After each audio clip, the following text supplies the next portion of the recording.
Hello mga ka-legit Dover Cats, isa pong very good news para sa lahat ng mga EAT fans and sa lahat ng mga nagmamahal kay Zombie dahil finally nagsalita na nga ito kung kailan siya babalik sa EAT. Ang lahat ng yan, but before that, if you haven't subscribed yet to my YouTube channel, please don't forget to like, share, and subscribe at hit mo na rin ang bell for more showbiz updates.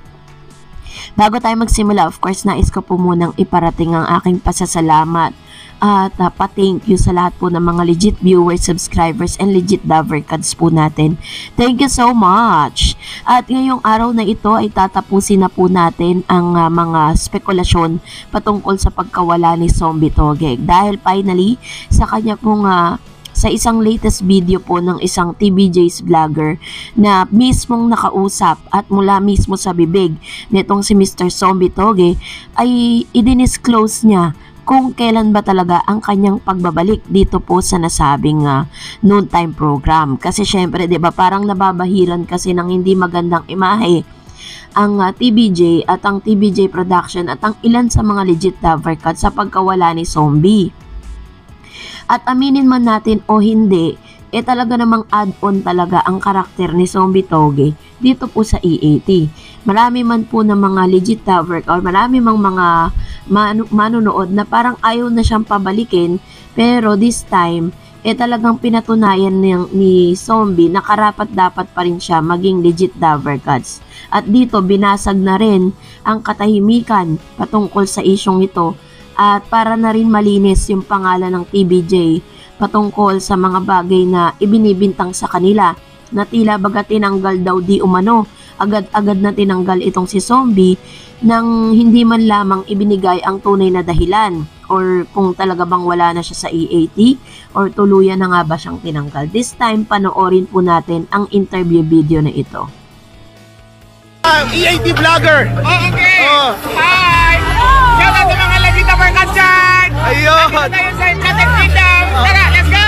Kailan namin kayo makikita sa EAT uli? Kailan namin kayo makita sa EAT? January po! January! Thank you very much, Zombie! EAT vlogger! Okay! Hi! Shout out sa mga legit Dover Cats dyan! Ayun! Nakita tayo sa Chatec Kingdom! Tara, let's go! Kailan namin kayo makikita sa EAT uli? Kailan namin kayo makita sa EAT?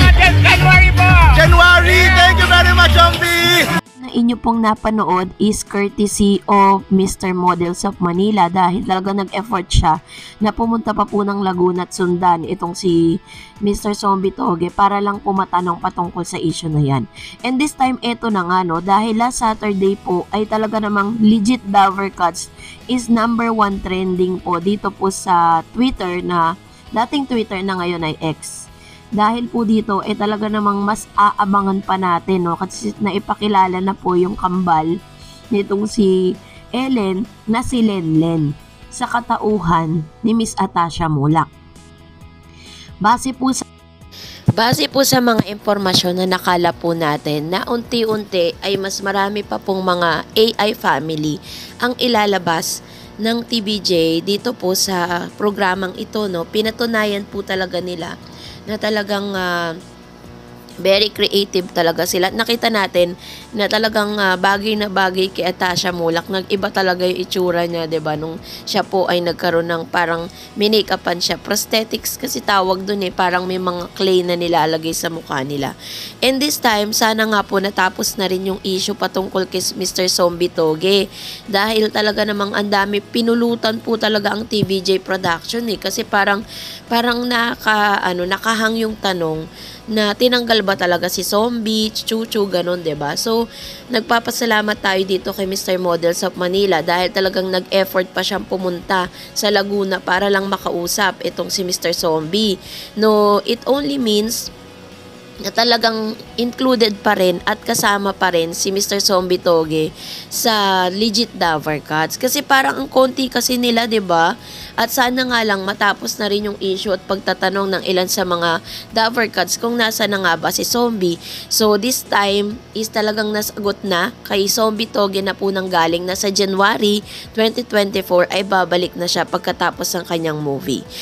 And dahil dyan, narito ang ilan sa mga talak, no, at mga komento po ninyo patungkol po sa ating ating last update, at magbabasa tayo at magre-react sa inyong mga komento. Unahin po natin ang komento na nanggaling kay Miss Flora Mordeno. Kami rin dito sa shuttle, lumapit na ang TBJ.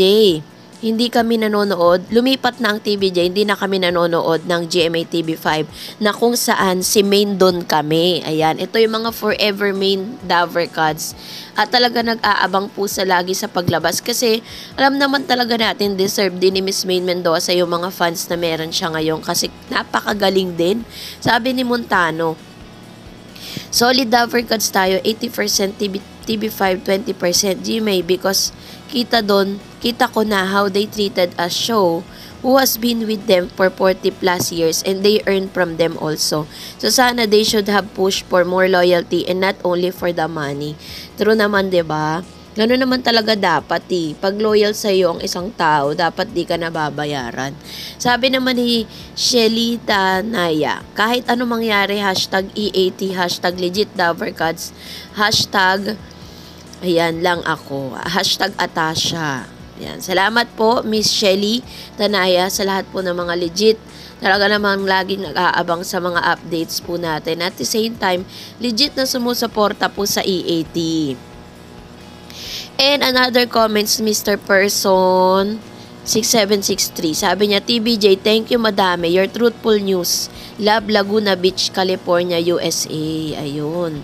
So, ito po, talagang marami kasi talagang question patungkol sa bagay na ito. Kaya nagpapasalamat tayo dahil nasagot na sa wakas.